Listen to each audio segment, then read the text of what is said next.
요즘 이상한 변화가 있습니다. 한때 주말마다 골프장으로 향하던 사람들이 이젠 새벽 공원으로 향합니다. 값비싼 장비 대신 가벼운 운동화 한 켤레, 명품 대신 따뜻한 햇살 한 줌, 보여주던 부자에서 느끼는 부자로 바뀐 세상. 그들은 왜 조용한 새벽을 선택했을까요? 한때는 그랬습니다. 부자들의 주말은 골프장에서 시작해 고급 식당에서 끝났습니다. 토요일 새벽 5시 알람이 울립니다. 명품 골프복으로 갈아입고 수백만 원짜리 골프채를 챙깁니다. 주차장엔 수입차가 즐비합니다. 누가 더 좋은 차를 몰고 왔나? 그것부터 시작되는 경쟁. 라운딩 18홀. 땀 흘리며 공을 칩니다. 하지만 시선은 공이 아니라 옆 사람의 골프채에 가 있죠. 그 채 신상이에요? 이번에 새로 바꿨어요. 대화는 골프가 아니라 장비 자랑으로 흘러갑니다. 라운딩이 끝나면 고급 식당. 한 끼에 수십만 원. 와인 한 병 더 주문하고 누가 더 비싼 걸 아는지 겨룹니다. 일요일은 또 다른 전쟁터. 자전거 동호회라도 가입하면 1,000만 원짜리 자전거가 기본. 탄소 소재, 해외 브랜드, 무게 몇 그램 차이를 논합니다.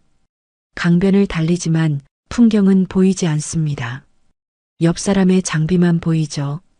테니스 클럽은 또 어떻습니까? 월 회비 100만 원 넘는 곳이 수두룩. 레슨비 따로, 용품비 따로, 모임비까지 합치면 수백만 원. 실력은 늘지 않아도 괜찮습니다. 중요한 건 어디 클럽 회원이냐? 그게 전부였으니까요. 요트는 또 어떻습니까? 한 척에 수억 원. 유지비만 매달 수백만 원. 1년에 몇 번이나 탈까 싶지만 중요한 건 사실 그 자체. 나는 요트가 있다. 그 한마디가 목적이었죠. 와인 모임도 마찬가지. 빈티지가 어쩌고, 산지가 어쩌고, 떫은 맛이 어쩌고. 한 병에 수백만 원. 솔직히 맛의 차이를 알까요? 중요한 건 그 자리에 있는 것. 그 모임의 일원이라는 것. 자전거, 테니스, 요트, 와인 모임. 그게 성공의 상징이었죠. 돈이 있다는 증거. 여유가 있다는 표시. 사회적 지위가 높다는 신호. 주변 사람들도 그렇게 봤습니다. 저 사람 골프 치네, 성공했나 보다. 요트가 있대, 대단하네.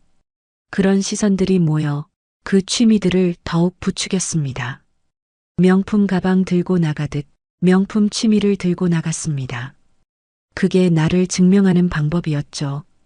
주말이 오면 바빠집니다. 어디 모임, 어디 라운딩, 스케줄표가 빼곡합니다. 쉬는 날인데도 쉬지 못합니다. 보여줘야 하니까, 증명해야 하니까. 요즘 뭐해? 골프 치고, 테니스 치고 바빠. 바쁜 게 자랑이었습니다. 비싼 취미가 많은 게 자랑이었죠. 하지만 지금은 다릅니다. 코로나 이후 그 허세의 시대가 무너졌습니다. 2020년 세상이 멈췄습니다. 골프장도 문을 닫았고 모임도 사라졌습니다. 처음엔 답답했죠. 주말마다 나가던 곳이 없으니 무엇을 해야 할지 몰랐습니다. 그런데 시간이 지나면서 묘한 일이 벌어졌습니다. 사람들이 깨닫기 시작한 겁니다. 내가 진짜 그게 좋아서 한 건가? 골프장이 다시 문을 열었지만 예전만큼 사람들이 돌아오지 않았습니다. 한때 붐이던 자전거 동호회, 회원이 절반으로 줄었습니다. 골프 라운딩, 테니스 클럽이 하나둘 문을 닫았습니다. 왜 그랬을까요? 비용은 늘어나고 만족은 줄었습니다. 물가는 올랐습니다. 골프장 이용료도 올랐고 식당 가격도 올랐습니다. 같은 돈을 쓰는데 예전만큼의 만족을 느끼지 못했죠. 자연스럽게 질문이 생겼습니다. 이게 정말 내 돈값을 하나? 더 큰 문제는 마음이었습니다. 예전엔 그 모임이 즐거웠는데 이제는 부담스러웠습니다. 누구는 더 좋은 장비를 샀다더라. 누구는 해외 골프 다녀왔다더라. 끊임없는 비교가 스트레스가 됐죠. 한 번은 즐거움이었는데 이젠 의무가 됐습니다. 하고 싶어서가 아니라 안 하면 뒤처질까봐. 그러다 어느 순간 사람들은 깨달았습니다. 이건 즐거움이 아니라 경쟁이었구나. 내가 좋아서 한 게 아니라 남들이 하니까 따라한 것이었구나. 돈을 쓴 건 나를 위해서가 아니라 남에게 보이기 위해서였구나. 그 깨달음이 퍼지면서 사람들은 하나둘 빠져나가기 시작했습니다. 골프채를 창고에 넣었고 자전거를 중고로 팔았습니다. 비싼 회원권은 해지했고 모임 단톡방에서 조용히 나갔죠. 그렇게 허세의 시대가 저물어 갔습니다. 이제 사람들은 묻기 시작했습니다. 진짜 나를 행복하게 하는 건 뭘까? 그 질문의 답을 찾아가는 사람들의 이야기가 지금부터 시작됩니다. 명품 가방보다 비싼 장비보다 이젠 평범한 일상이 더 값집니다. 아침 6시 공원에 사람들이 모입니다. 운동화 한 켤레, 가벼운 바람막이 하나, 그게 전부입니다.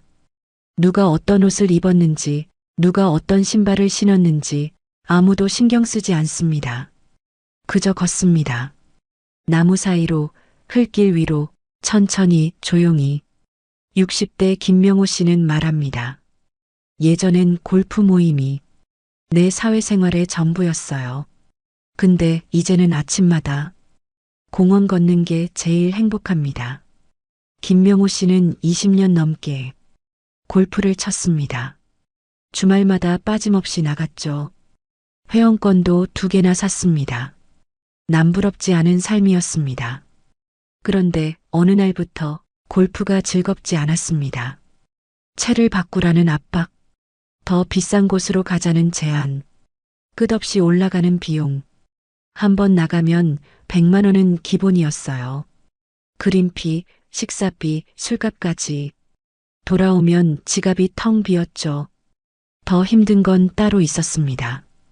경쟁하는 분위기, 스코어를 비교하고 누가 더 잘 치나 겨루고 실수하면 핀잔 듣고 쉬러 간 건데 더 피곤해져서 돌아왔어요.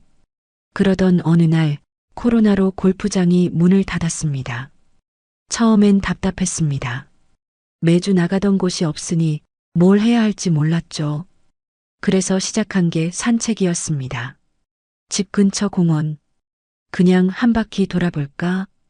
그렇게 걷기 시작했습니다. 처음엔 심심했습니다. 골프장의 화려함과 비교되니 공원이 초라해 보였죠. 하지만 며칠 지나자 달라지기 시작했습니다. 새소리가 들렸습니다. 나무 냄새가 느껴졌습니다. 바람이 피부를 스쳤습니다. 아, 이런 게 있었구나. 골프 칠 땐 몰랐습니다. 카트 타고 이동하느라, 스코어 계산하느라 주변을 볼 여유가 없었죠. 공원에선 달랐습니다. 천천히 걸으니 보이지 않던 것들이 보였습니다. 아침 햇살, 이슬 맺힌 풀잎, 벤치에 앉은 할머니의 미소. 이게 전부 공짜였어요. 돈 한 푼 안 들고 이렇게 행복할 수 있다니. 김명호 씨는 이제 매일 아침 공원에 갑니다. 비가 와도 눈이 와도 빠지지 않습니다. 골프장은 돈 내야 가지만 공원은 언제든 열려 있어요. 누가 뭐라 하지도 않죠. 비용은 0원, 마음은 100점. 65세 박미영 씨도 비슷합니다. 예전엔 명품 쇼핑이 취미였습니다. 백화점 VIP 고객이었죠. 신상품이 나오면 전화가 왔습니다. 손님, 이번 시즌 신상 나왔어요. 그럼 무조건 갔습니다. 필요 없어도 샀습니다. 그게 나를 증명하는 방법이었으니까. 명품 가방이 20개도 넘었어요. 옷장엔 태그 달린 옷들이 가득했죠. 한 번도 안 입은 옷이 태반이었어요. 그런데 어느 날 옷장을 열다 깨달았습니다. 나 왜 이렇게 샀지? 입지도 않을 옷, 들지도 않을 가방. 신지도 않을 신발. 그게 전부 수천만 원이었습니다. 그 돈으로 뭘 할 수 있었을까 생각하니 후회됐어요. 그 후로 쇼핑을 멈췄습니다. 백화점 전화도 받지 않았습니다. 대신 시작한 게 있습니다. 동네 도서관. 처음엔 그냥 시간 때우려고 갔어요. 근데 책을 읽다 보니 세상이 달라 보이더라고요. 책 한 권에 10,000원. 명품 가방 하나 값이면 수백 권을 살 수 있었습니다. 이제는 명품 가방보다 책 한 권이 더 소중해요. 62세 최준호 씨는 자전거를 팔았습니다. 1,000만 원 넘게 주고 산 자전거. 1년에 몇 번이나 탔을까요? 동호회 사람들 눈치 보느라 비싼 거 샀는데 정작 타는 건 부담스러웠어요. 무게 때문에 다루기 어려웠고 흠집 날까봐 조심스러웠고 도난 걱정에 편히 세워둘 수도 없었죠. 그래서 팔았습니다. 대신 산 건 100만 원짜리 자전거. 이제는 마음 편히 타요. 흠집 나도 괜찮고 어디든 세워둘 수 있으니까. 허세가 사라지자 진짜 행복이 보이기 시작했습니다. 68세 이영숙 씨는 와인 모임을 나왔습니다. 매달 100만 원씩 내고 솔직히 와인 맛도 잘 모르겠고 그냥 분위기에 취해 있었어요. 이제는 집에서 편한 옷 입고 편한 음악 들으며 마트에서 산 와인 한잔 합니다. 이게 훨씬 좋아요. 누가 뭐라 할 사람도 없고 부담도 없으니까요. 사람들이 변하기 시작했습니다. 보여주려 애쓰지 않습니다. 증명하려 노력하지 않습니다. 그냥 자신을 위해 삽니다. 명품 없어도 괜찮습니다. 비싼 취미 없어도 괜찮습니다. 남들이 뭐라 해도 괜찮습니다. 내가 행복하면 그만이에요. 그 한마디가 진짜 부자의 시작입니다. 허세를 벗어던진 순간 진짜 나를 만났습니다. 비싼 것보다 소중한 것, 화려한 것보다 평온한 것, 보이는 것보다 느껴지는 것. 이제 그들은 압니다. 진짜 사치는 따로 있다는 걸. 아무도 눈치 보지 않고 나를 위해 쓰는 시간. 그게 진짜 부자의 취미라는 걸.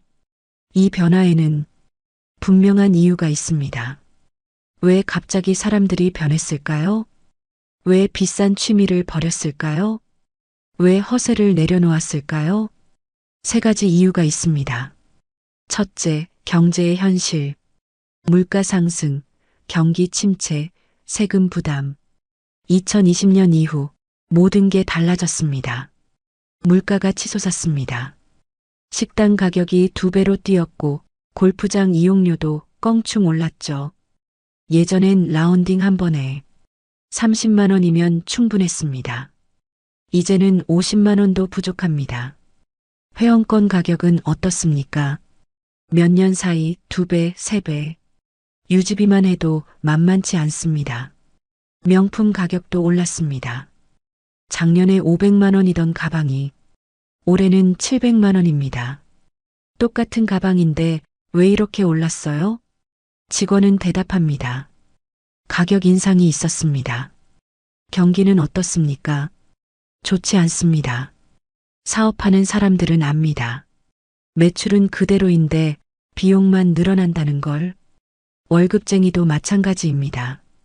연봉은 제자리인데 물가만 올라갑니다. 세금 부담도 커졌습니다. 종부세, 양도세, 상속세. 부자라 해도 세금은 무겁습니다. 예전엔 여유가 있었는데 이제는 좀 빠듯해요. 부자라 해도 허세는 부담이 됐습니다. 한 달에 몇백만 원씩 취미에 쓰는 게 부담스러워졌죠. 이걸 계속할 수 있을까? 그 질문이 생기는 순간 취미는 더 이상 즐겁지 않습니다. 보여주기보다 지속 가능한 행복이 중요해졌습니다. 100만 원 쓰고 하루 즐기기보다 공짜로 매일 즐기는 게 낫다. 그렇게 생각이 바뀌었습니다. 경제적 여유가 줄어들자 우선순위가 바뀌었죠. 정말 중요한 게 뭘까? 정말 필요한 게 뭘까? 그렇게 질문하다 보니 비싼 취미는 우선순위에서 밀렸습니다. 둘째, 마음의 피로. 남과 비교하며 사는 건 결국 자신을 갉아먹는 일이었죠. 처음엔 괜찮았습니다. 새로운 취미, 새로운 모임, 그게 즐거웠으니까요. 하지만 시간이 지나면서 경쟁이 시작됐습니다. 누가 더 좋은 장비를 샀나? 누가 더 비싼 곳을 갔나? 누가 더 잘하나? 끝이 없었습니다. 골프채를 바꾸면 누군가는 더 비싼 걸 삽니다. 자전거를 새로 사면 누군가는 더 좋은 걸 탑니다. 와인 한 병 들고 가면 누군가는 2배 비싼 걸 가져옵니다. 이제는 지쳤어요. 63세 강민수 씨의 말입니다. 테니스 치러 가는데 마음이 무거웠어요. 또 무슨 장비 자랑이 나올까? 또 어디 다녀왔다고 할까? 취미가 스트레스가 됐습니다. 즐기려고 시작한 건데 어느새 의무가 됐죠. 안 가면 뒤처질 것 같고, 안 사면 무시당할 것 같고, 안 따라가면 외톨이 될 것 같았습니다. 그게 피곤했어요. 한 CEO는 이렇게 고백했습니다. 골프 칠 때마다 경쟁이 느껴졌어요. 누가 더 비싼 채, 누가 더 좋은 회원권. 이젠 그런 걸로 평가받고 싶지 않습니다. 그는 30년 넘게 골프를 쳤습니다. 회사 운영하면서 골프가 거의 필수였죠. 거래처와 라운딩하고 임원들과 라운딩하고 주말엔 친목 라운딩. 한 달에 10번도 넘게 나갔습니다. 처음엔 좋았어요. 사업에도 도움됐고 인맥도 넓어졌죠. 하지만 어느 순간부터 골프가 괴로워졌습니다. 채를 바꿔야 한다는 압박. 아직도 그 채 쓰세요? 그 한마디가 스트레스였습니다. 회원권도 마찬가지. 거기 회원권밖에 없으세요? 그 말이 마음을 찔렀습니다. 저도 모르게 비교하고 있었어요. 내가 뒤처지나, 내가 부족하나. 어느 날 라운딩을 마치고 집에 돌아왔습니다. 거울을 봤습니다. 지친 얼굴이 보였습니다. 이게 내가 원한 삶인가? 그 질문 하나로 모든 게 달라졌습니다. 다음 날부터 골프를 줄였습니다. 필수적인 것만 나갔죠. 대신 시작한 게 명상이었습니다. 아무것도 안 하고 그냥 앉아 있는 거예요. 처음엔 이게 뭔가 싶었죠. 하지만 계속하다 보니 마음이 편해졌습니다. 누구와도 비교하지 않았어요. 평가받지도 않았고 그냥 나로 있을 수 있었죠. 마음의 피로가 풀렸습니다. 많은 사람들이 비슷했습니다. 경쟁에 지쳤고 비교에 지쳤고 보여주기에 지쳤습니다. 이젠 나를 위해 살고 싶어요. 그 바람이 변화를 만들었습니다. 셋째, 가치의 변화.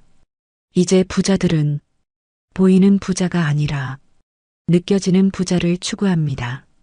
무엇이 진짜 부자일까요? 명품 가방 들고 다니는 사람? 비싼 차 모는 사람?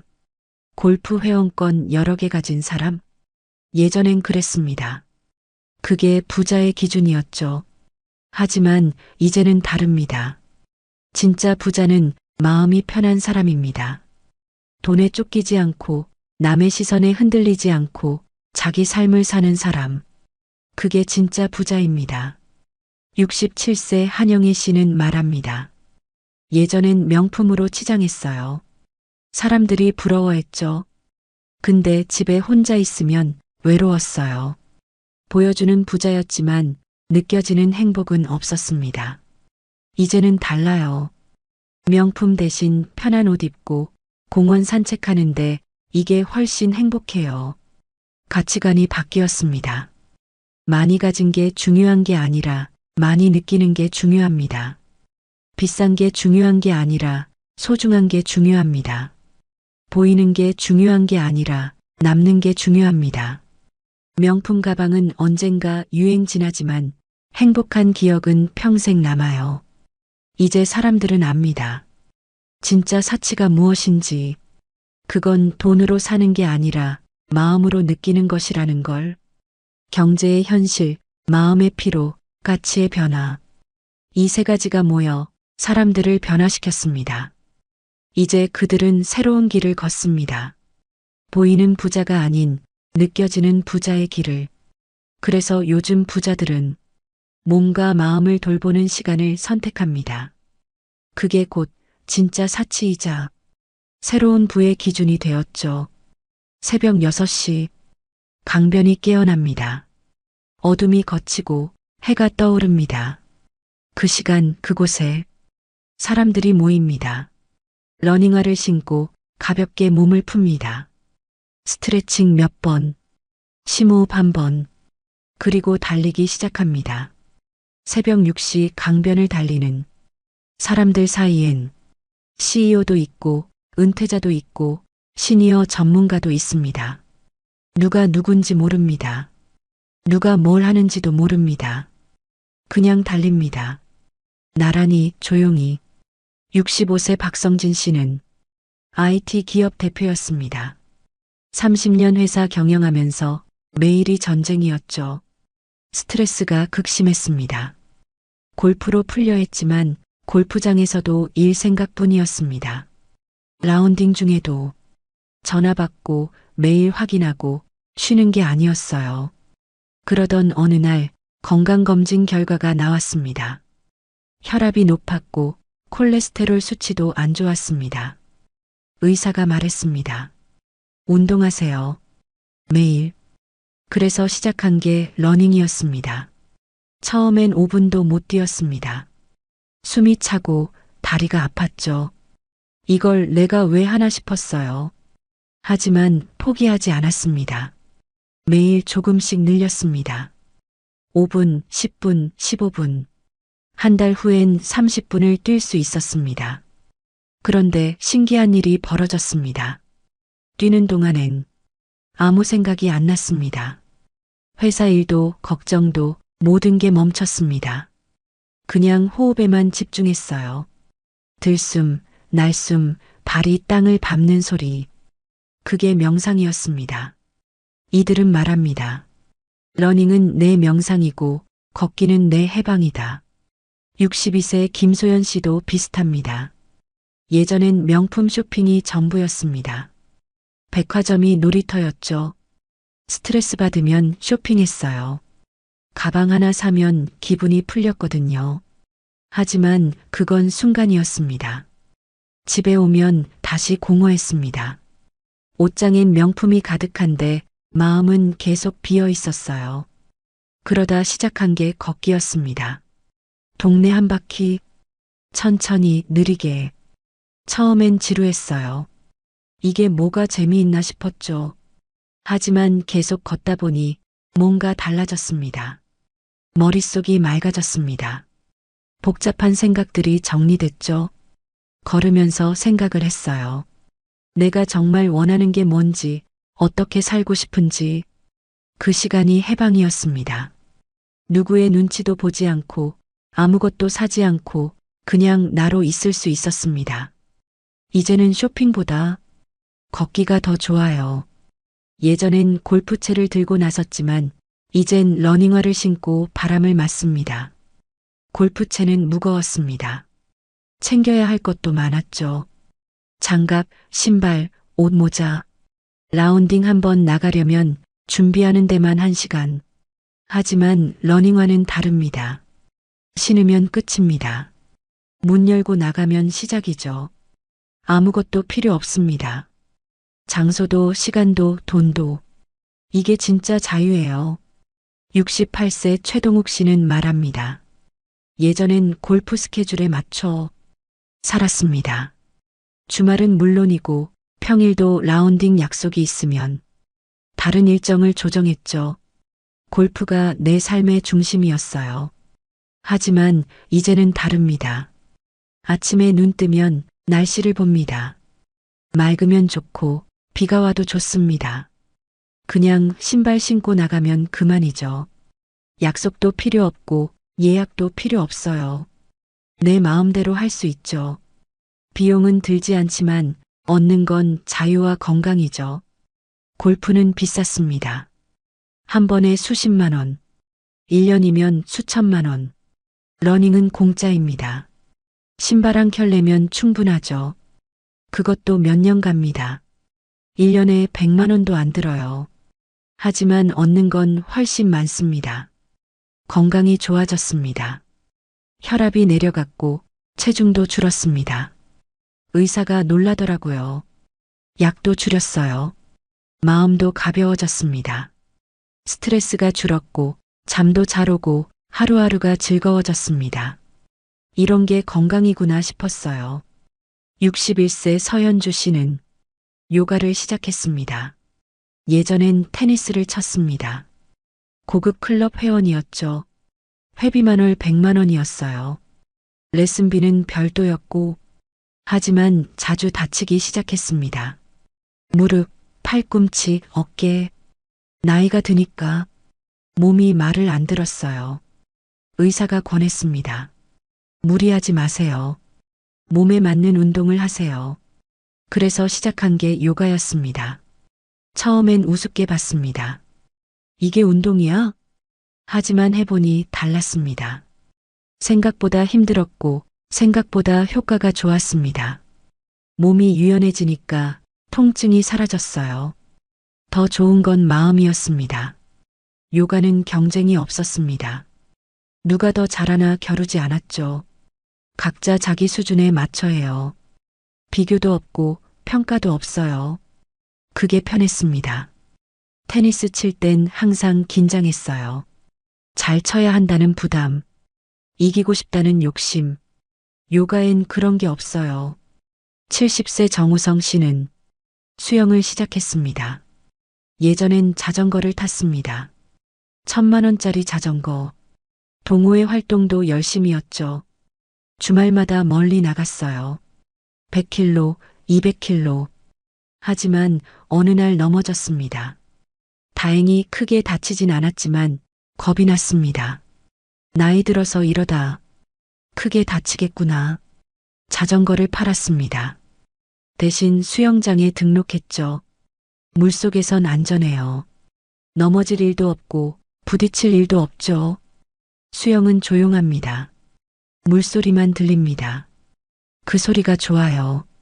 평화로워요. 이제 매일 아침 수영장에 갑니다. 천천히 1시간.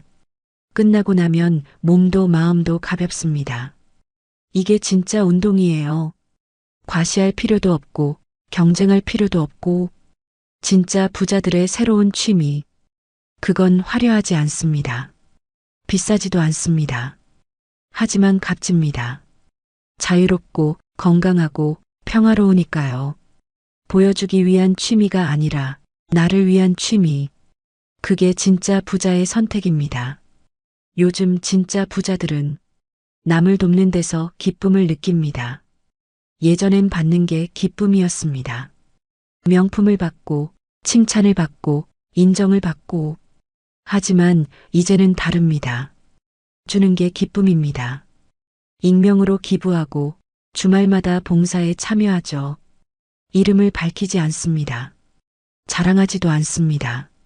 그냥 조용히 돕습니다. 66세 이철수 씨는 매달 익명으로 기부합니다. 복지관에, 고아원에, 독거노인 지원센터에. 예전엔 명함 주며 기부했어요. 사람들이 알아주길 바랐죠. 회사 이름을 내걸고 신문에 나기도 했습니다. 하지만 이제는 다릅니다. 익명으로 보냅니다. 이름 밝히니까 부담스럽더라고요. 고맙다고 연락 오고 행사 때마다 불러주고. 그게 부담이었습니다. 이제는 조용히 보내요. 받는 사람도 부담 없고 나도 마음이 편해요. 69세 강명자 씨는 주말마다 무료급식소에 갑니다. 배식 봉사를 합니다. 밥을 퍼주고 설거지하고 청소도 합니다. 예전엔 주말마다 골프장, 고급 레스토랑에서 식사했죠. 한 끼에 수십만 원 쓰면서 길거리 노숙자는 못 본 척했어요. 하지만 어느 날 깨달았습니다. 나도 언젠간 도움이 필요할 수 있겠구나. 그래서 시작했습니다. 처음엔 어색했습니다. 명품 옷 입고 가기도 민망하고 손에 물 한 번 안 묻고 살았는데, 하지만 해보니 달랐습니다. 밥을 퍼주면서 사람들 얼굴을 봤습니다. 고맙습니다. 그 한마디가 마음을 울렸습니다. 68세 정순 씨는 말합니다. 예전엔 명품 쇼핑이 내 행복이었어요. 근데 지금은 밥 봉사 나가면 내가 더 큰 선물을 받는 느낌이에요. 정순 씨는 30년 넘게 명품만 입고 살았습니다. 하지만 어느 날 허무함이 밀려왔습니다. 이게 전부인가? 그때 친구가 권했습니다. 독거노인 식사 배달 봉사, 처음 방문한 집, 좁은 방, 낡은 가구, 혼자 사는 할머니가 반갑게 맞아주셨습니다. 고맙습니다. 고맙습니다. 그 말을 수십 번 하셨습니다. 눈물까지 글썽이셨죠. 그 모습을 보는데 가슴이 먹먹했어요. 집에 돌아와서도 그 할머니 얼굴이 잊히지 않았습니다. 명품 가방 하나 값이면 저 할머니가 몇 달은 편하게 살 수 있겠구나. 이제는 매주 토요일 빠짐없이 나갑니다. 집에 와서도 기분이 좋아요.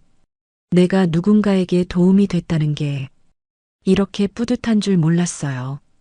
돈이 아니라 마음을 쓰는 취미. 그게 바로 진짜 부자의 즐거움입니다. 그리고 또 하나, 요즘 부자들은 배움에서 행복을 찾습니다. 요리, 악기, 글쓰기, 유튜브, 새로운 걸 배우는 게 그들의 활력소죠. 72세 김영숙 씨는 요리를 배웁니다. 평생 요리를 안 했습니다. 식당에서 사 먹거나 집에 요리사를 뒀죠. 하지만 은퇴 후 혼자 있는 시간이 많아졌습니다. 요리학원에 등록했습니다. 김치찌개부터 배웠습니다. 손을 베기도 하고 음식을 태우기도 했죠. 하지만 재미있었습니다. 내가 만든 음식을 먹는데 이렇게 뿌듯할 줄 몰랐어요. 이제는 손주들에게 해줍니다. 손주들이 맛있게 먹는 모습, 그게 최고의 보상입니다. 70대에도 피아노를 배우고 60대엔 유튜브 채널을 엽니다. 75세 최영수 씨는 피아노를 배웁니다. 평생 악기를 안 만져봤습니다. 예술이랑은 담 쌓고 살았어요. 하지만 어느 날 피아노 소리에 끌렸습니다. 무모한 도전이었습니다. 75세의 피아노라니. 하지만 포기하지 않았습니다. 매일 1시간씩 연습했습니다. 석 달 후 첫 곡을 완성했습니다. 작은 별. 그날 얼마나 기뻤는지 몰라요. 혼자 연주하면서 울었어요. 63세 서미경 씨는 유튜브 채널을 열었습니다. 손주들이 가르쳐 줬습니다. 할머니의 요리 레시피, 할머니의 살림 노하우, 그런 걸 올렸습니다. 처음엔 조회수도 안 나왔습니다. 하지만 계속 올렸습니다. 그러다 어느 날 댓글이 달렸습니다. 할머니 레시피 최고예요. 이제는 구독자가 10,000명. 이게 이렇게 재미있을 줄 몰랐어요. 그들은 말합니다. 배움이 멈추면 인생도 멈춘다. 나이는 숫자일 뿐. 중요한 건 마음입니다. 새로운 걸 배우고, 새로운 걸 시도하고, 새로운 나를 발견하는 것. 그게 진짜 부자의 삶입니다. 돈으로 살 수 없는 것. 배우는 즐거움. 나누는 기쁨. 그게 요즘 부자들의 취미입니다. 그렇다면 진짜 부자들의 하루는 어떨까요? 놀랍도록 단순합니다. 새벽 5시 반. 알람이 울립니다. 예전엔 골프 때문에 일어났지만 이제는 다릅니다. 자연스럽게 눈이 떠집니다. 몸이 기억하는 시간. 창문을 엽니다. 신선한 공기가 들어옵니다. 아침엔 명상과 산책으로 하루를 엽니다. 방석에 앉습니다. 허리를 곧게 펴고 눈을 감습니다. 호흡에 집중합니다. 들숨 날숨 생각이 떠오릅니다. 그냥 흘려보냅니다. 10분, 20분 조용한 시간. 오늘 하루 살아있음에 감사하다. 이 한마디로 마음을 정돈하죠. 67세 윤정혜 씨는 말합니다. 예전엔 눈 뜨자마자 핸드폰부터 봤어요. 뉴스, 메시지, SNS. 하루가 바쁘게 시작됐습니다. 정신없이 흘러갔죠. 그게 스트레스였어요. 하지만 이제는 다릅니다. 명상으로 하루를 엽니다. 핸드폰은 나중에 봅니다.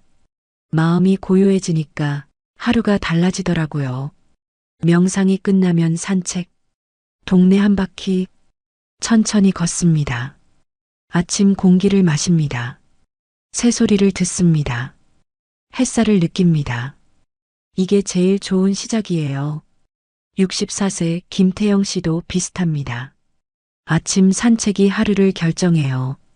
걸으면서 오늘 할 일을 생각하고 마음을 정리하죠. 예전엔 아침마다 바빴습니다. 회사 갈 준비, 골프 갈 준비. 하지만 은퇴 후 시간이 생겼습니다. 처음엔 뭘 해야 할지 몰랐어요. 그냥 집에 있으니까 답답했죠. 그래서 시작한 게 산책. 이제는 이게 없으면 하루가 시작 안 돼요. 낮에는 일보다 관계에 집중합니다. 가족, 친구, 그리고 자신과의 대화. 점심은 가족과 함께. 예전엔 혼자 먹거나 밖에서 먹었습니다. 회의 겸 식사, 접대 식사. 밥을 먹는 건지 일을 하는 건지. 하지만 이제는 다릅니다.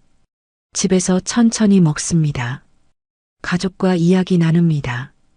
애들 얘기도 듣고, 손주 얘기도 듣고, 그게 행복이에요.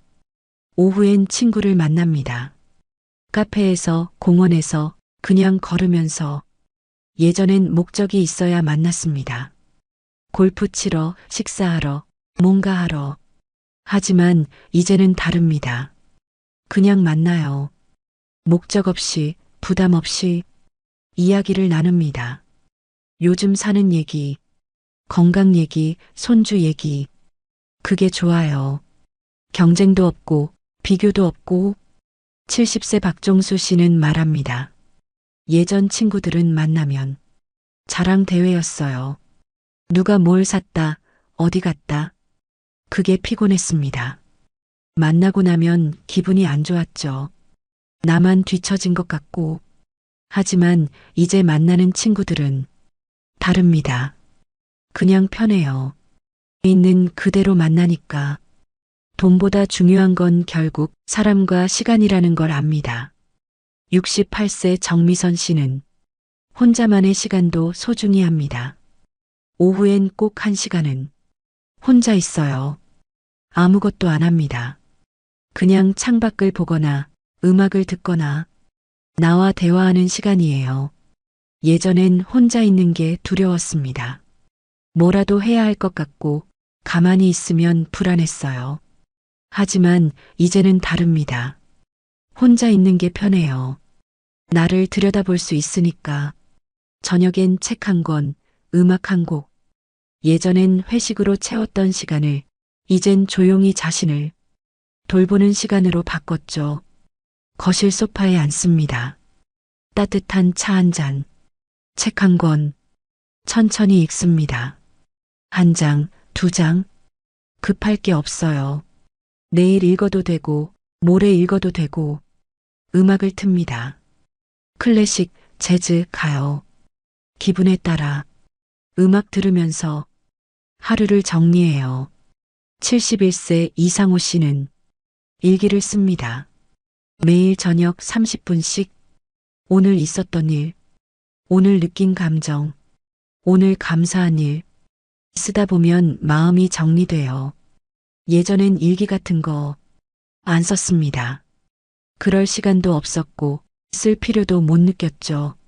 하지만 이제는 다릅니다. 일기가 내 친구예요. 뭐든 다 털어놓을 수 있는 70대 부부는 말했습니다. 이젠 누가 우리를 부자라 부르지 않아도 괜찮아요. 우리가 행복하다는 걸 서로 알고 있으니까요. 72세 송영철 씨와 69세 아내 윤미숙 씨. 결혼 45년 차. 예전엔 바빴습니다. 남편은 회사, 아내는 모임. 집에서 마주칠 시간도 없었죠. 각자 바쁘게 살았어요. 같이 살지만 따로 사는 것 같았죠. 하지만 은퇴 후 시간이 생겼습니다. 처음엔 어색했습니다. 뭘 하며 시간을 보낼까? 그래서 시작한 게 함께 걷기, 매일 저녁 산책, 손잡고 천천히. 처음엔 할 말이 없었어요. 그냥 걸었죠. 하지만 계속 걷다 보니 이야기가 나왔습니다. 오늘 있었던 일, 추억 얘기, 앞으로의 계획. 대화가 늘어나니까 서로가 보이더라고요. 이제는 아침도 함께, 점심도 함께, 저녁도 함께. 돈 많을 때보다 지금이 더 행복해요. 진짜 부자는 남이 만들어주는 타이틀이 아닙니다. 그건 마음속에서 피어나는 평온의 이름입니다. 명함이 없어도, 직함이 없어도, 재산이 줄어도 마음이 편하면 그게 부자입니다. 아침에 눈 떠서 감사하고 저녁에 잠들 때 만족하고 그 사이의 시간을 소중히 여기면 그게 진짜 부자입니다. 단순한 하루, 평범한 일상, 조용한 행복. 그게 요즘 부자들의 하루입니다. 화려하지 않아도 괜찮습니다. 특별하지 않아도 괜찮습니다. 내가 행복하면 그게 최고입니다. 이제 묻습니다. 당신은 어떤 부자가 되고 싶으신가요? 보이는 부자입니까? 느껴지는 부자입니까? 비싼 취미보다 조용히 나 자신을 돌보는 시간. 그게 진짜 부자의 취미입니다. 새벽의 공기, 한 잔의 커피, 친구와의 웃음 한 번. 이게 요즘 부자들이 사랑하는 최고의 사치입니다. 명품 가방은 낡지만 행복한 기억은 남습니다. 골프 회원권은 만료되지만 건강한 몸은 평생 갑니다. 남들의 부러움은 순간이지만 내 마음의 평온은 영원합니다. 오늘부터 시작해 보세요. 단 10분만 걸어도 좋고 책 한 장만 읽어도 좋습니다. 창밖을 바라보며 커피 한 잔 마셔도 좋고 친구에게 전화 한 통 걸어도 좋습니다. 나를 위한 시간을 가지는 순간 그건 이미 부자의 취미입니다. 돈이 많아서 부자가 아닙니다. 마음이 풍요로워서 부자입니다. 많이 가져서 부자가 아닙니다. 충분히 느껴서 부자입니다. 남들이 알아줘서 부자가 아닙니다. 내가 만족해서 부자입니다. 그리고 꼭 기억하세요. 진짜 부자는 보이는 게 아니라 느껴지는 사람입니다. 허세를 내려놓는 순간 진짜 행복이 시작됩니다. 비교를 멈추는 순간 진짜 나를 만납니다. 보여주기를 그만두는 순간 진짜 자유를 얻습니다. 오늘 하루 당신은 어떤 시간을 보내시겠습니까? 골프채 대신 러닝화를, 명품 가방 대신 책 한 권을, 고급 레스토랑 대신 집 앞 공원을. 선택은 당신의 것입니다. 그리고 그 선택이 당신의 내일을 만듭니다. 진짜 부자의 하루는 단순합니다. 하지만 그 단순함 속에 진짜 행복이 있습니다.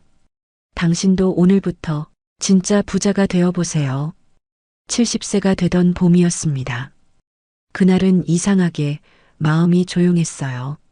무언가를 잃은 것도 아닌데 왠지 모르게 가벼웠습니다.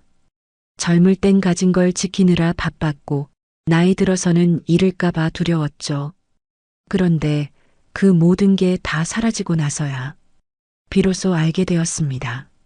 가진 걸 잃은 게 아니라 이것을 얻은 거라는 걸요.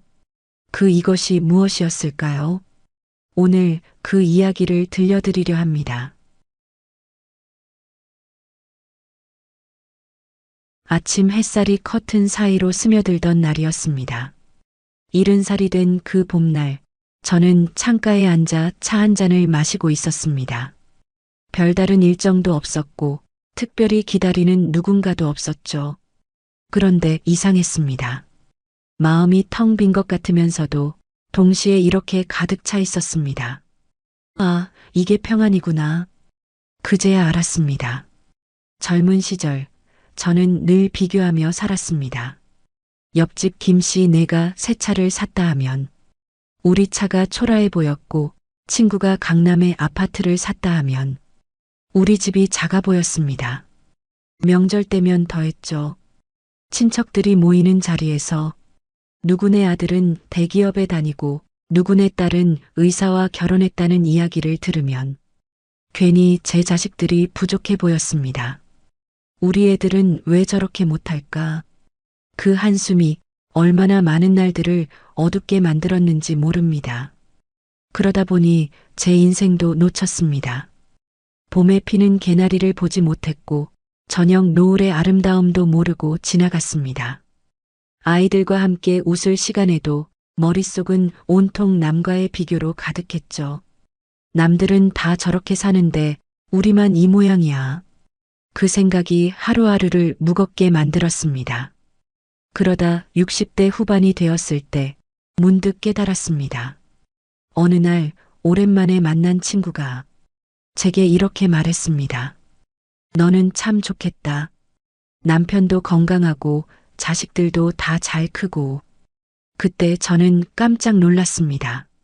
늘 부족하다고만 생각했는데 누군가는 제 삶을 부러워하고 있었던 거예요. 그날 밤 잠이 오지 않았습니다. 나는 도대체 뭘 한 거지? 남의 인생만 부러워하느라. 정작 내가 가진 것은 보지도 못했네.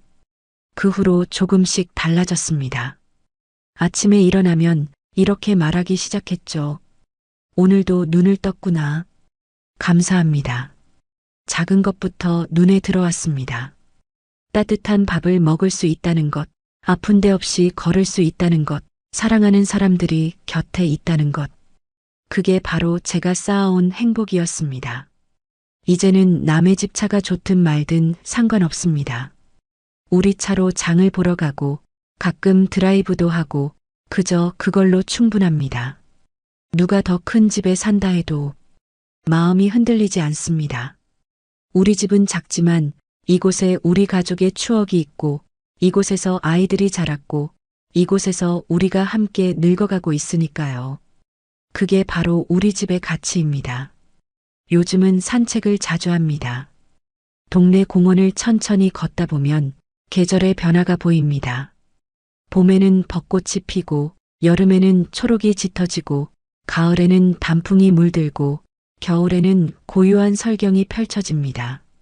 예전엔 이 모든 게 그냥 지나쳤는데 이제는 하나하나가 다 소중합니다. 집착을 놓으니 세상이 이렇게 아름답더군요. 남과 비교하느라 보지 못했던 것들이 이제는 선명하게 보입니다. 그리고 무엇보다 제 마음이 편해졌습니다. 누구를 부러워할 필요도 없고 누구에게 인정받으려 애쓸 필요도 없습니다. 그저 오늘 하루 제가 가진 것에 감사하며 조용히 살아가면 됩니다. 어제 저녁이었습니다.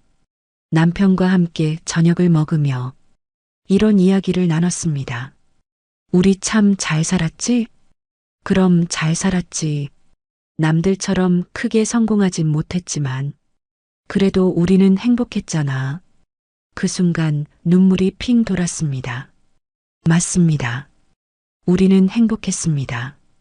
비록 남들만큼 가진 게 많지 않았어도 우리만의 방식으로 충분히 행복했습니다. 이제는 압니다. 집착은 나를 불행하게 만들고 감사는 나를 행복하게 만든다는 걸요. 오늘도 저는 창가에 앉아 차 한 잔을 마십니다. 그리고 이렇게 말합니다.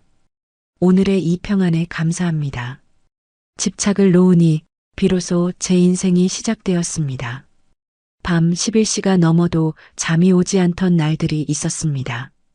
아들이 회사에서 퇴근했다는 연락이 올 때까지, 딸이 집에 잘 도착했다는 문자를 받을 때까지 제 마음은 늘 불안했습니다.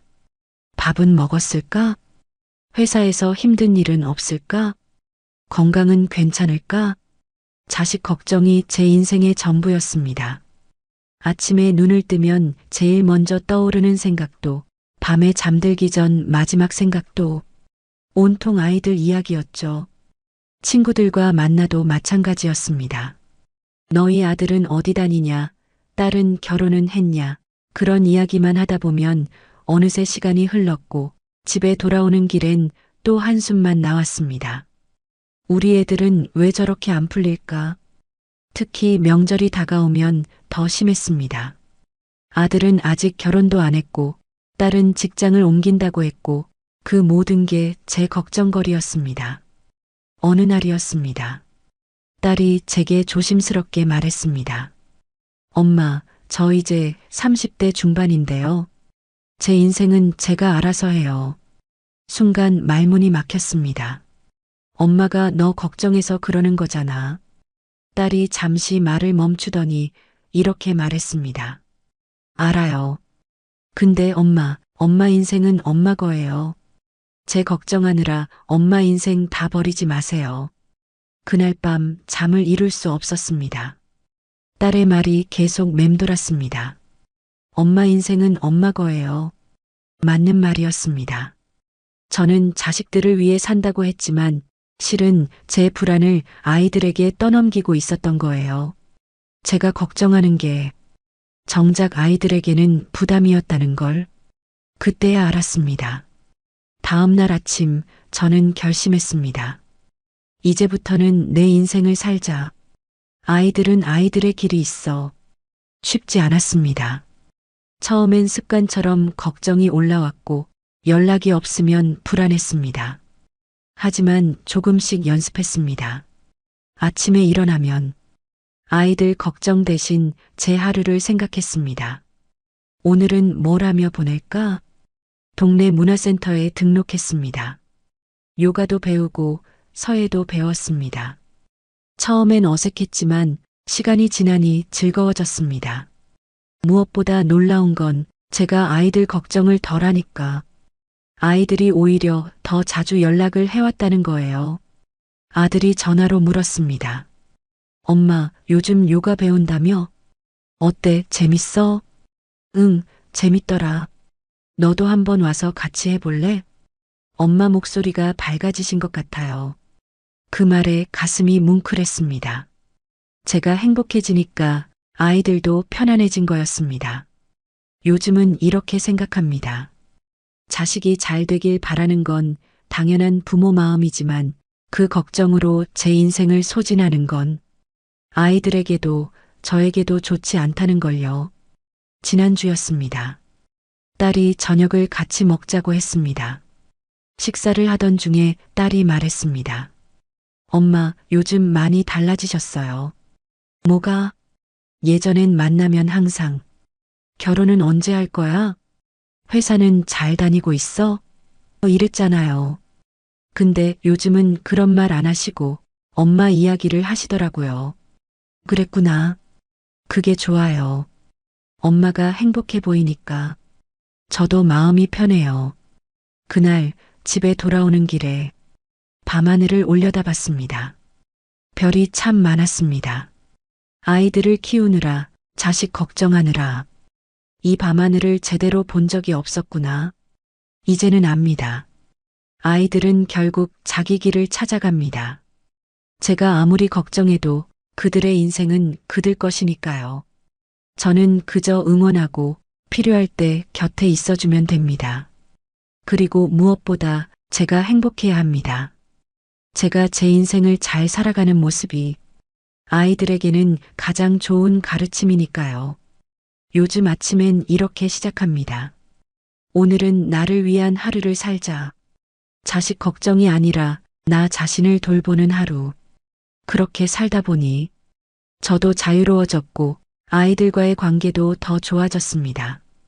어제 아들이 문자를 보냈습니다. 엄마, 요즘 너무 멋있으세요. 저도 엄마처럼 제 인생을 잘 살고 싶어요.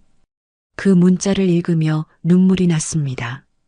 제가 자식 걱정을 놓고 제 인생을 살기 시작했을 때 비로소 진짜 엄마가 된 것 같았습니다.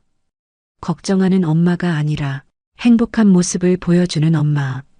그게 제가 아이들에게 줄 수 있는 가장 큰 선물이었습니다. 이제는 말할 수 있습니다. 이젠 너희 걱정보단 내 하루를 더 예쁘게 살고 싶다. 그게 요즘 제 진심입니다. 자식 걱정을 놓으니 제 인생이 보이기 시작했습니다.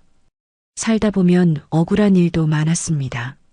누군가의 말 한마디가 오래 남았고 그 상처를 품고 잠 못 든 날도 있었죠. 특히 시댁 식구들과의 일이 그랬습니다. 결혼 초 시어머니께서 이런 말씀을 하셨어요. 우리 며느리는 살림을 좀 못하네. 그날 이후로 10년이 넘도록 그 말이 가슴에 박혀 있었습니다. 명절 때마다 움츠러들었고 시댁 식구들 앞에서는 늘 긴장했습니다. 내가 뭘 잘못했길래 그 생각이 저를 점점 어둡게 만들었습니다. 친구 관계도 마찬가지였습니다. 20년 가까이 알고 지낸 친구가 있었는데 어느 날 그 친구가 제 뒤에서 저에 대해 안 좋은 말을 했다는 걸 알게 됐어요. 그렇게 친하게 지냈는데 어떻게 내 뒷담화를. 배신감에 한동안 아무도 만나고 싶지 않았습니다. 그 일 이후로 사람들을 믿기가 어려워졌고 새로운 관계를 만드는 것도 두려웠습니다.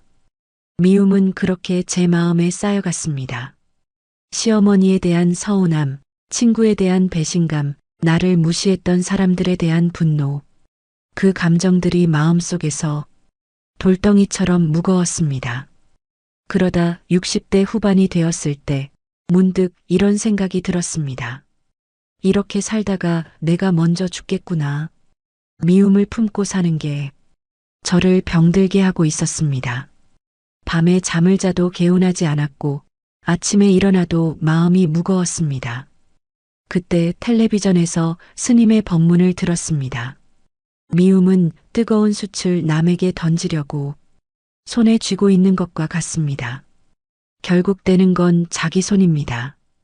그 말이 가슴에 와닿았습니다. 맞았습니다. 제가 미워했던 사람들은 어쩌면 잘 살고 있을지도 몰라요. 하지만 저는 그 미움 때문에 매일 괴로워하고 있었죠. 이제 그만 놓아주자. 나를 위해서라도. 쉽지 않았습니다. 어떻게 그렇게 쉽게 용서할 수 있냐고 스스로에게 되물었습니다. 하지만 이렇게 생각을 바꿨습니다. 용서는 그들을 위한 게 아니라 나를 위한 것이라고. 먼저 시어머니를 떠올렸습니다. 이제는 90세가 넘으신 어머니. 그때 어머니도 서툴었던 거겠지. 시집온 며느리를 어떻게 대해야 할지 몰랐던 거야. 그렇게 생각하니 조금 이해가 됐습니다. 어머니도 완벽한 사람이 아니었던 거죠. 그냥 나이 든 한 사람이었을 뿐. 다음은 친구였습니다. 뒷담화를 했던 그 친구도 아마 자기 나름의 이유가 있었을 거예요. 질투였을 수도 있고 순간의 실수였을 수도 있죠. 사람은 누구나 실수하잖아. 나도 완벽하지 않은데. 그렇게 하나하나 놓아주기 시작했습니다. 신기하게도 미움을 내려놓으니 세상이 달라 보이기 시작했습니다.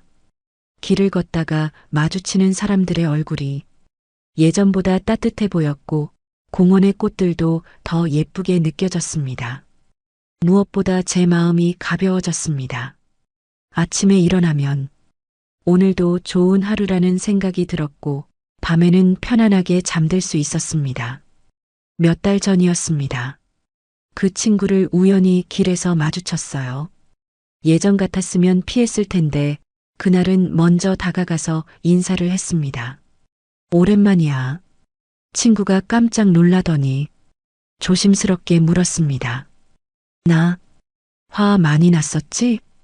응. 그땐 그랬어. 근데 이제 괜찮아. 미안해. 정말 미안해. 그때 내가 정말 잘못했어. 친구의 눈에 눈물이 맺혔습니다. 이제 다 지난 일이야.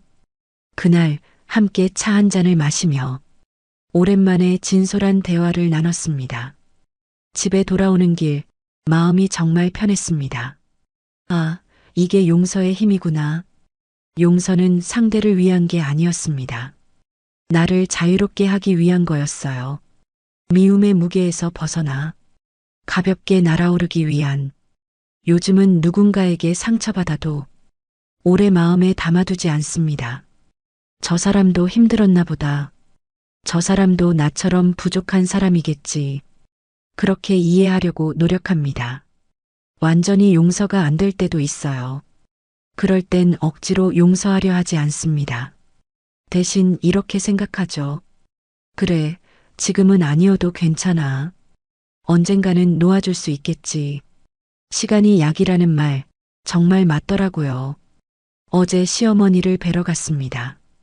요양원에 계신 어머니, 이제는 저를 알아보지 못하실 때도 많아요. 그런데도 제가 가면 웃으세요. 우리 며느리 왔네. 그 모습을 보며 생각했습니다. 그때 그 말 한마디에 내가 왜 그렇게 오래 마음 아파했을까? 이제는 그저 감사합니다. 저를 며느리로 받아주시고 제 남편을 낳아주시고 함께 가족이 되어주셔서 미움을 놓으니 보이지 않던 것들이 보이기 시작했습니다. 상처 주었던 그 사람도 사실은 저처럼 상처받은 사람이었고 미워했던 그 순간도 돌아보면 별것 아닌 일이었죠. 이제는 압니다. 용서는 그들을 위한 게 아니라 나를 위한 것임을. 미움을 내려놓는 순간 비로소 나는 자유로워진다는 것을요. 세상은 원래 이렇게 따뜻한 곳이었습니다. 제가 미움이라는 색안경을 끼고 있어서 어둡게 보였던 것뿐. 미움을 놓으니 세상이 달라졌습니다. 조금만 더, 조금만 더. 그 말이 제 인생을 무겁게 만들었습니다. 젊은 시절, 저는 늘 무언가 부족하다고 느꼈어요. 옷장에는 옷이 가득한데, 입을 옷이 없다고 했고, 통장에 돈이 있는데도 불안하다며 아껴야 한다고 했죠. 명절이면 더 큰 선물을 사야 할 것 같았고, 아이들 학원도 더 좋은 데를 보내야 할 것 같았습니다. 남들은 다 저렇게 하는데 우리만 뒤처지면 안 돼. 그 생각이 저를 쉴 새 없이 달리게 만들었습니다. 쉬는 날에도 편히 쉬지 못했어요. 텔레비전을 보다가도 광고에 나오는 물건이 갖고 싶었고 친구들과 여행 이야기를 들으면 우리도 가야 한다는 생각에 조급했습니다. 남편이 말했습니다. 여보, 우리 이 정도면 충분히 잘 사는 거야. 그만 쉬면 안 돼? 뭐가 충분해? 아직 애들 대학 등록금도 모자란데. 늘 그런 시기였습니다. 지금 가진 것에 만족하지 못하고 더 많은 것을 원했죠. 그러다 60대가 되었을 때였습니다. 건강검진에서 혈압이 높다는 얘기를 들었어요. 스트레스를 줄이셔야 합니다. 너무 무리하지 마세요. 의사 선생님의 말씀이 귓가에 맴돌았습니다. 집에 돌아와 거울을 봤습니다. 주름이 깊어진 제 얼굴, 피곤해 보이는 눈빛. 나는 뭘 위해 이렇게 살았을까? 문득 그런 생각이 들었습니다. 그날 저녁이었습니다. 남편과 둘이 저녁을 먹고 있는데 창밖으로 노을이 참 예쁘게 지고 있었어요. 저것 좀 봐. 노을이 정말 예쁘네. 남편이 말했습니다. 그때 깨달았습니다. 나는 언제부터 저런 걸 보지 못하게 됐을까? 욕심 때문이었습니다. 더 많은 걸 가지려는 욕심, 더 잘 살아야 한다는 욕심. 그 욕심이 저를 앞만 보고 달리게 만들었고 정작 중요한 것들을 놓치게 만들었죠. 다음 날부터 조금씩 달라지기 시작했습니다. 아침에 일어나면 창문을 활짝 열고 공기를 마셨습니다. 오늘도 이렇게 숨 쉴 수 있구나. 감사합니다. 작은 것부터 세어보기 시작했어요. 따뜻한 이불, 아침에 마시는 차 한 잔, 내 이름을 불러주는 남편, 전화를 해주는 자식들. 세다 보니 감사할 게 정말 많았습니다. 어느 날 장을 보러 시장에 갔습니다. 예전 같았으면 이것저것 사느라 바빴을 텐데 그날은 그냥 천천히 구경했어요. 생선가게 아저씨가 친절하게 웃으며 싱싱한 고등어를 보여주셨고 야채가게 아주머니는 오늘 상추가 정말 좋아요 하며 한 줌 더 얹어주셨습니다. 집에 돌아오는 길 손에 든 장바구니가 묵직했지만 마음은 가벼웠습니다. 내가 가진 게 이렇게 많았구나. 냉장고를 열어보니 먹을 것도 충분했고 옷장을 열어보니 입을 옷도 충분했습니다. 조금만 더라고 외쳤던 그 시절, 사실 이미 충분히 가지고 있었던 거예요. 요즘은 일기를 씁니다. 매일 저녁 오늘 감사했던 일 3가지를 적어 내려가죠. 처음엔 쓸 게 없을 줄 알았는데 막상 시작하니 3가지로는 부족했습니다. 오늘 마신 커피가 맛있었던 것, 날씨가 화창했던 것, 아들이 전화를 해준 것, 드라마가 재미있었던 것. 소소한 일상이 전부 감사였습니다. 지난주였습니다. 옛날 친구를 만났는데 친구가 이렇게 말하더군요. 너 많이 달라진 것 같아. 뭔가 편안해 보여. 그래. 응. 예전엔 항상 뭔가에 쫓기는 것 같았는데 지금은 여유로워 보여. 그 말을 듣고 기분이 좋았습니다.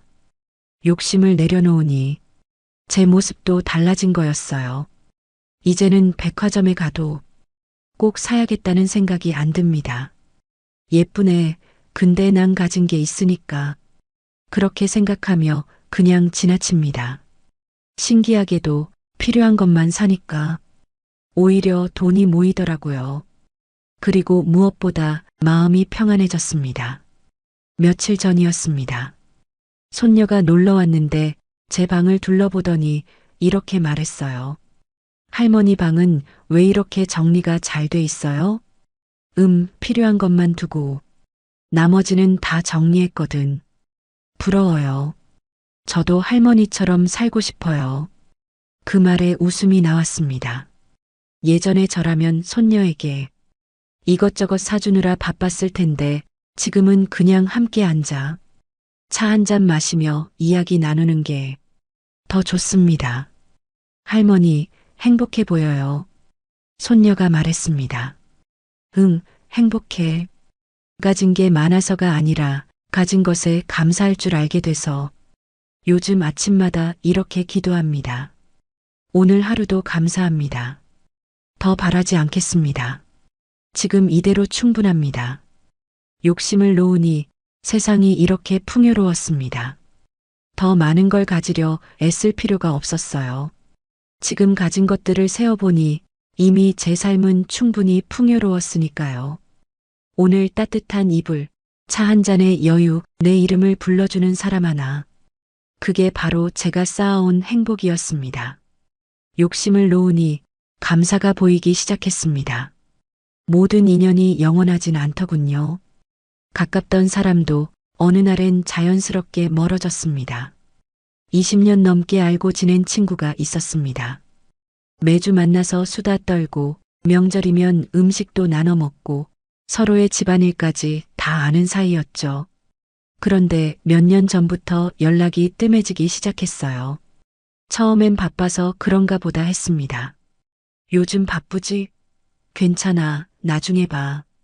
그렇게 위로하며 기다렸죠. 하지만 시간이 지나도 친구는 먼저 연락하지 않았습니다. 제가 먼저 전화를 걸어도 통화는 짧았고 만나자는 말에는 항상 핑계가 있었어요. 요즘 좀 바빠서 다음에 시간 될 때. 그러다 어느 순간 저도 연락하지 않게 됐습니다. 서운했습니다. 내가 뭘 잘못했나? 왜 갑자기 이러는 걸까? 밤에 잠을 자다가도 그 생각이 나서 뒤척였습니다. 다른 친구도 그랬습니다. 이사를 하면서 자연스럽게 멀어진 친구, 자식 문제로 바빠지면서 소원해진 친구, 하나둘씩 곁을 떠나는 사람들을 보며 외로움을 느꼈습니다. 사람은 결국 혼자인 건가? 그런 생각이 들 때도 있었죠. 그러다 어느 날 오래된 앨범을 정리하고 있었습니다. 젊은 시절 사진들이 가득했어요. 그 속에는 지금은 연락하지 않는 수많은 사람들의 얼굴이 있었습니다. 학창 시절 친구들, 직장 동료들, 이웃 사람들. 그 순간 깨달았습니다. 아, 인연은 원래 이런 거구나. 머무를 만큼만 머물고 그리고 자연스럽게 떠나는 것. 억지로 붙잡는다고 그 사람이 다시 가까워지는 게 아니라는 걸요. 남편이 말했습니다. 사람 일은 알 수 없는 거야. 그 친구도 나름의 사정이 있었겠지. 그래도 20년 넘게 알고 지냈는데, 그래서 더 좋은 추억으로 남겨두는 게 어때? 서운함으로 기억하지 말고. 그 말이 마음에 와닿았습니다. 맞았습니다. 그 친구와 함께했던 시간들은 정말 행복했었으니까요. 그 추억까지 서운함으로 더럽힐 필요는 없었습니다. 조금씩 마음을 놓기 시작했습니다. 떠난 사람을 억지로 붙잡으려 하지 않았고 연락이 없다고 서운해하지도 않았습니다. 대신 이렇게 생각했어요. 그때 함께해줘서 고마웠어. 이제는 각자의 길을 가는 거야. 신기하게도 사람을 놓으니 마음이 편안해졌습니다. 억지로 관계를 유지하려는 그 부담감이 사라지니까 오히려 자유로워졌어요. 그리고 놀라운 일이 생겼습니다. 제가 사람을 놓고 편안해지니까 새로운 인연들이 찾아왔습니다. 문화센터에서 만난 새 친구, 산책길에서 자주 마주치는 이웃, 자주 가는 카페의 사장님. 나이도 다르고 배경도 달랐지만 편안하게 대화를 나눌 수 있는 사람들이 하나둘 생기기 시작했죠. 옛날 친구들과는 다른 느낌이었습니다. 깊은 유대감은 없지만 오늘 만나서 반갑고 내일 못 만나도 괜찮은 그런 가벼운 관계들이 오히려 제게는 편했습니다. 며칠 전이었습니다. 그 20년 지기 친구에게서 오랜만에 연락이 왔어요. 오랜만이야. 잘 지내? 순간 가슴이 두근거렸습니다. 예전 같았으면 왜 이제야 연락해? 하고 서운함을 표현했을 텐데 이제는 그냥 담담하게 대답했습니다. 응, 잘 지내. 너는? 나도 잘 지내. 그동안 좀 힘든 일이 있었어. 미안해, 연락 못해서. 괜찮아. 다 지나간 일이야. 우리는 잠시 전화로 이야기를 나눴습니다. 예전만큼 친밀하진 않았지만 그래도 반가웠어요. 통화를 끝내고 생각했습니다. 이 정도면 충분해. 억지로 예전처럼 가까워지려 하지 않아도 가끔 안부를 묻는 사이로 남는 것도 나쁘지 않다는 걸 알게 됐습니다. 이제는 압니다. 인연은 억지로 붙잡는 게 아니라는 걸요. 머무를 만큼 머물다가 때가 되면 자연스럽게 떠나는 것. 그리고 떠난 자리에 바람이 들어오듯 새로운 사람이 들어오기도 한다는 것. 요즘은 만나는 사람들에게 과도한 기대를 하지 않습니다. 오래 함께하길 바라지도 않고 영원하길 기도하지도 않습니다. 대신 이렇게 생각하죠. 오늘 만나서 반가워.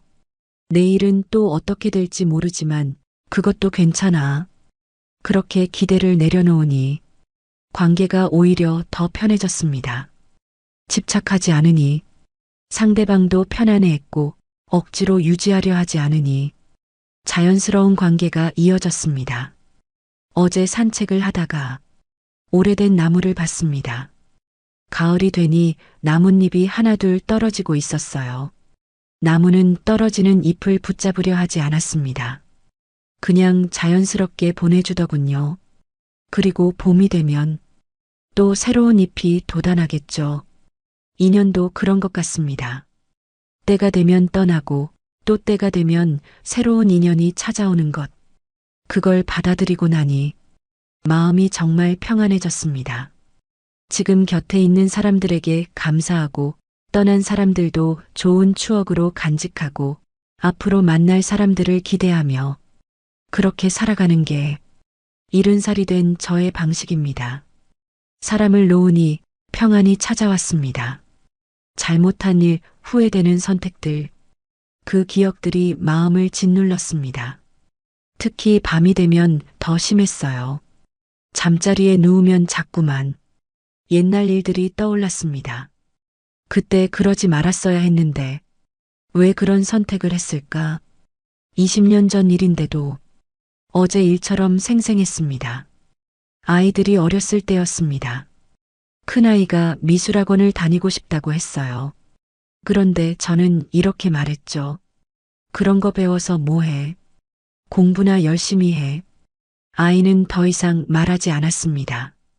그 후로 그림을 그리지도 않았고요.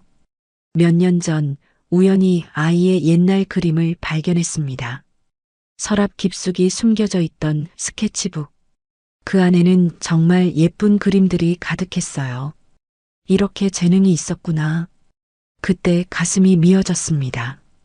제가 아이의 꿈을 꺾어버린 거였어요. 밤마다 그 생각을 하면 잠을 이룰 수 없었습니다. 내가 정말 나쁜 엄마였구나. 남편과의 일도 그랬습니다. 결혼 초 우리는 자주 다퉜어요.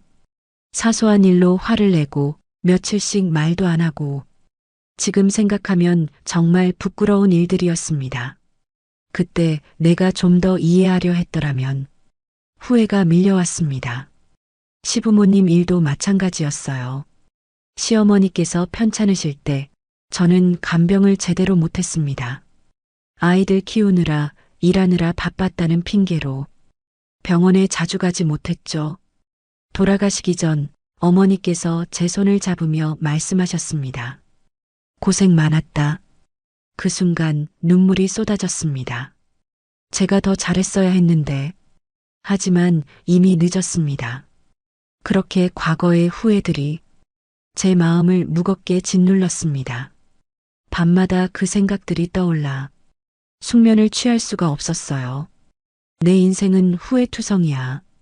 그런 생각이 자꾸만 들었습니다. 그러다 어느 날 딸과 통화를 하게 됐습니다.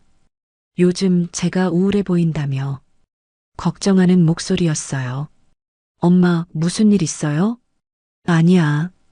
그냥 옛날 생각이 나서. 또 그러시네. 엄마, 과거는 이미 지나간 일이잖아요. 하지만 내가 너희한테 잘못한 게 너무 많아서. 딸이 잠시 말을 멈추더니 이렇게 말했습니다. 엄마, 저는 엄마가 최선을 다했다고 생각해요.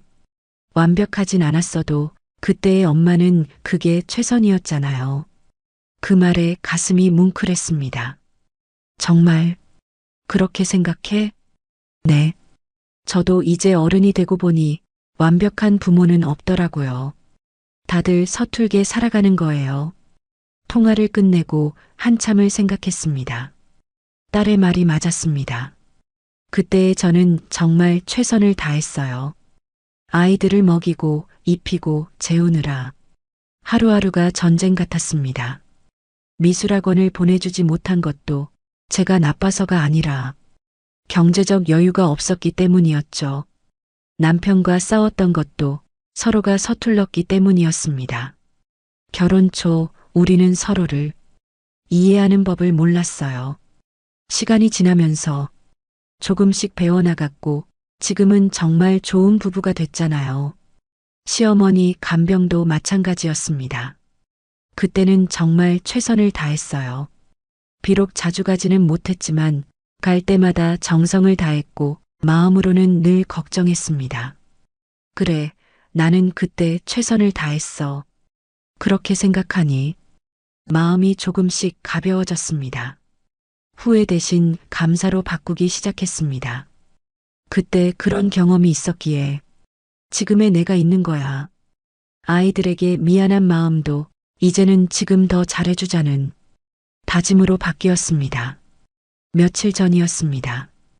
큰아이를 만났을 때 조심스럽게 물어봤어요.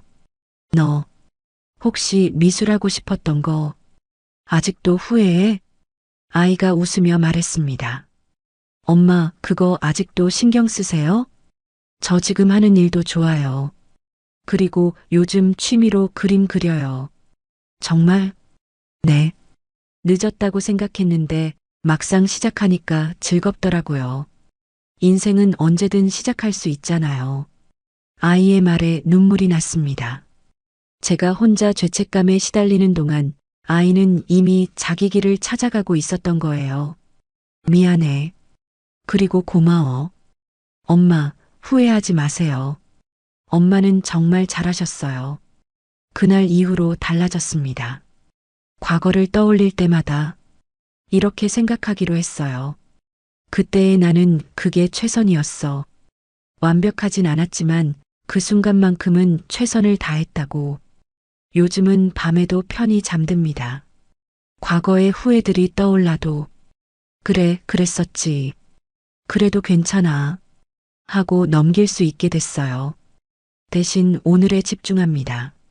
어제는 바꿀 수 없지만 오늘은 내가 만들어갈 수 있으니까요. 어제 남편과 산책을 했습니다. 당신 요즘 많이 밝아졌어. 그래. 응. 예전엔 자꾸 옛날 얘기하며 한숨 쉬었는데 요즘은 안 그러더라고. 과거는 놓아주기로 했어.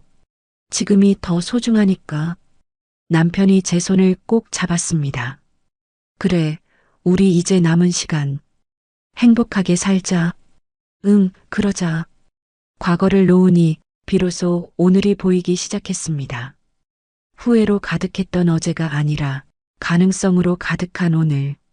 지금 이 순간이 제 인생의 가장 소중한 시간입니다. 집착도, 미움도, 욕심도 놓고 나니 남은 건 나였습니다. 그동안 제가 뭘 하며 살았는지 돌아보게 됐어요. 자식을 위해, 남편을 위해, 시댁을 위해, 남들의 시선을 위해, 늘 누군가를 위해 살았습니다. 제 마음은 뒷전이었죠. 아침에 일어나면 가장 먼저 가족들 챙기기 바빴고 저녁에 잠들기 전에도 내일 뭘 해야 하나 걱정했습니다. 정작 나는 어디에도 없었어요.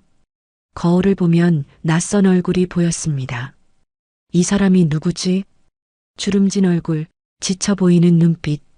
언제부터 이렇게 늙었을까요? 아니, 언제부터 나를 잃어버렸을까요? 어느 날이었습니다. 혼자 카페에 앉아 있는데 젊은 직원이 물었습니다. 어머니, 뭐 드실래요? 뭐가 맛있어요? 요즘 아메리카노 많이 찾으시던데요. 그럼 그걸로 주세요. 커피를 받아들고 앉았습니다. 한 모금 마시는데 문득 이런 생각이 들었어요. 나는 정말 아메리카노를 좋아하나? 모르겠더군요. 내가 뭘 좋아하는지, 뭘 싫어하는지, 어떤 게 나를 행복하게 하는지 평생을 살아왔는데 나를 모르고 있었습니다. 집에 돌아와 남편에게 물었습니다. 당신, 내가 뭘 좋아하는지 알아? 갑자기 왜? 드라마 보는 거? 아니면 꽃 가꾸는 거? 맞아. 그런데 나는 진짜 그게 좋아서 하는 걸까? 남편이 이상하다는 듯 쳐다봤습니다. 왜 갑자기 그런 생각을? 그냥 나에 대해 잘 모르는 것 같아서 그날 밤 종이를 꺼내 적어봤습니다. 나는 누구인가? 나는 무엇을 좋아하는가? 나는 어떤 사람이 되고 싶은가? 백지를 보다가 한참을 멍하니 있었습니다. 70년을 살았는데 나에 대해 쓸 게 없다니 눈물이 났습니다. 나는 평생 누구로 살았던 걸까? 그날 이후로 조금씩 달라지기 시작했습니다. 아침에 일어나면 제일 먼저 제 기분을 살폈습니다. 오늘 나는 어떤 기분이지? 오늘 나는 뭘 하고 싶지? 처음엔 어색했습니다. 평생 남을 먼저 생각하다가 갑자기 나를 생각하려니 마음이 불편했어요. 하지만 연습했습니다. 작은 것부터 시작했죠. 커피숍에 가면 메뉴판을 천천히 봤습니다. 오늘은 뭐가 마시고 싶지?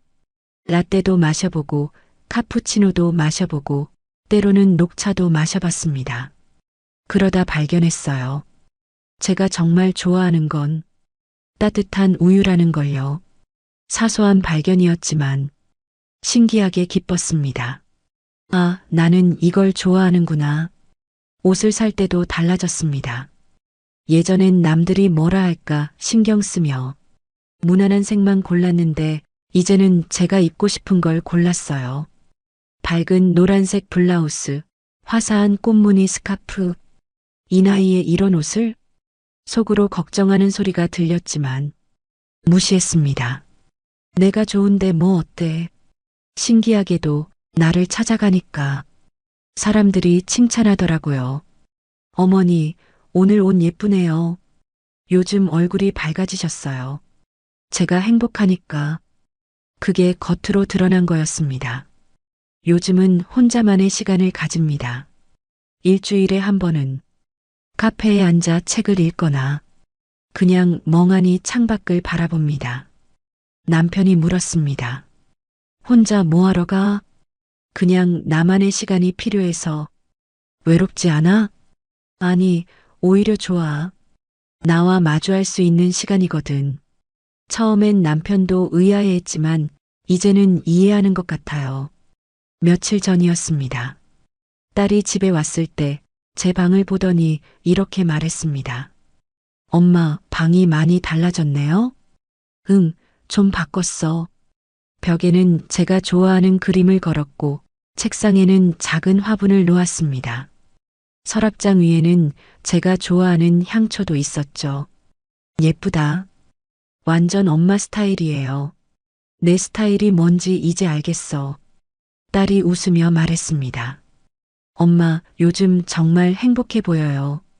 뭔가 온전히 엄마인 것 같달까? 그 말이 정확했습니다. 이제 저는 온전히 나였습니다. 누군가의 엄마도, 누군가의 아내도, 누군가의 며느리도 아닌 그냥 나 자신. 70년 만에 비로소 나를 만난 기분이었습니다. 어제 아침이었습니다. 거울 앞에 서서 제 얼굴을 봤습니다. 주름은 깊어졌고 머리엔 흰머리가 가득했지만 눈빛이 달랐어요. 예전처럼 지쳐 보이지 않았습니다. 오히려 평온하고 뭔가 단단해 보였어요. 거울 속 나에게 말했습니다. 고생 많았어. 이제 너를 위해 살자. 그리고 웃었습니다. 지금 생각하면 제가 잃었다고 생각한 것들, 집착, 미움, 욕심, 과거, 그것들은 사실 제가 가진 게 아니었어요. 오히려 저를 짓누르고 있던 무거운 짐들이었죠. 그 짐들을 내려놓고 나니 비로소 진짜 나를 찾을 수 있었습니다. 이제는 압니다. 내가 평안해야 세상이 따뜻하다는 걸요. 나를 사랑해야 남도 사랑할 수 있다는 걸요.